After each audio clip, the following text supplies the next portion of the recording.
Praise the lord. యేసు నామమే జయము.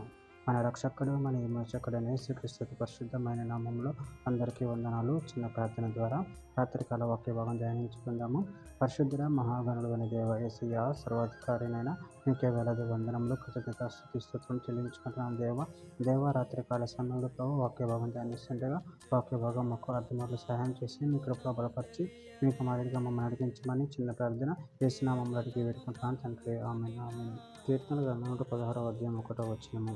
యెహోవా నా మొరను నా విన్నపములను ఆలకించి ఉన్నాడు కాగా నేను ఆయనను ప్రేమించుచున్నాను. ఆమె దేవుడి వాక్య భాగం దీవించును కాక.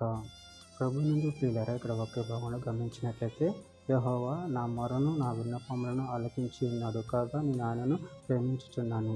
అదేవిధంగా వాక్య భాగంలో గమనించినట్లయితే మార్కు సువార్త 12వ అధ్యాయం 33వ వచనంలో పూర్ణ హృదయంతోనూ పూర్ణ వివేకంతోనూ పూర్ణ బలంతోనూ ఆయనను ప్రేమించుటయు, ఒకరు తన వలె తన ప్రభువుని ప్రేమించుటయు సర్వంగ హోమములన్నిటి కంటేను బలుల కంటేను అధికమని ఆయనతో చెప్పెను.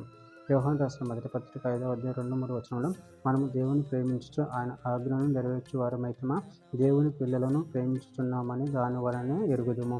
మనం ఆయన ఆజ్ఞలను గైకొనుటే దేవుని ప్రేమించుట. ఆయన ఆజ్ఞలు భారమైనవి కావు. కీర్తన గ్రంథం 18వ అధ్యాయం 6వ వచనం. నా శ్రమలో నేను యెహోవాకు మొరపెట్టి తిని నా దేవునికి ప్రార్థన చేసి తిని ఆయన తన ఆలయంలో ఆలకించి నా ప్రార్థన అంగీకరించును. నా మొర ఆయన సన్నిధిని చేరి ఆయన చెవులను చొచ్చును. కీర్తన గ్రంథం 31వ అధ్యాయం 22వ వచనం. ప్రీతి చెందిన వాడిని నీకు కనపడకుండా నేను నాశనమైతే అనుకుంటుని ఆయన నీకు నేను మొరపెట్టగా నువ్వు నా విజ్ఞాపన ధ్వని ఆలకించితివి. కీర్తన గ్రంథం 69వ అధ్యాయం 33వ వచనం. యెహోవా దరిద్ర మొర ఆలకించువాడు, ఖైదీలో నుంచబడిన తన వారిని ఆయన తృణీకరించువాడు కాడు. యోహాను సువార్త 16వ అధ్యాయం 24వ వచనం. ఇదివరకు మీరేమి నా పేరిట అడగలేదు, మీ సంతోషము పరిపూర్ణమగునట్లు అడుగుడి మీకు దొరుకును. కీర్తన గ్రంథం 59వ అధ్యాయం 16వ వచనం. నువ్వు నాకు ఎత్తైన కోటగా ఉన్నావు, ఆపద్దినమున నాకు ఆశ్రయముగా ఉన్నావు. నీ బలమును గూర్చి నేను కీర్తించేదను, ఉదయమున నీ కృపను గూర్చి ఉత్సాహ గానము చేసేదను. చివరిగా ఒక మాట. కీర్తన గ్రంథం 18వ అధ్యాయము 2వ వచనం. యెహోవా నా శైలము నా కోట, నన్ను రక్షించువాడు నా కేడము, నా రక్షణ శృంగము, నా ఉన్నత దుర్గము, నా దేవుడు, నేను ఆశ్రయించిన నా దుర్గము. ఆమె దేవుడి వాక్య భాగం దీవించునుగాక. చిన్న ప్రార్థన చేసుకుందాము.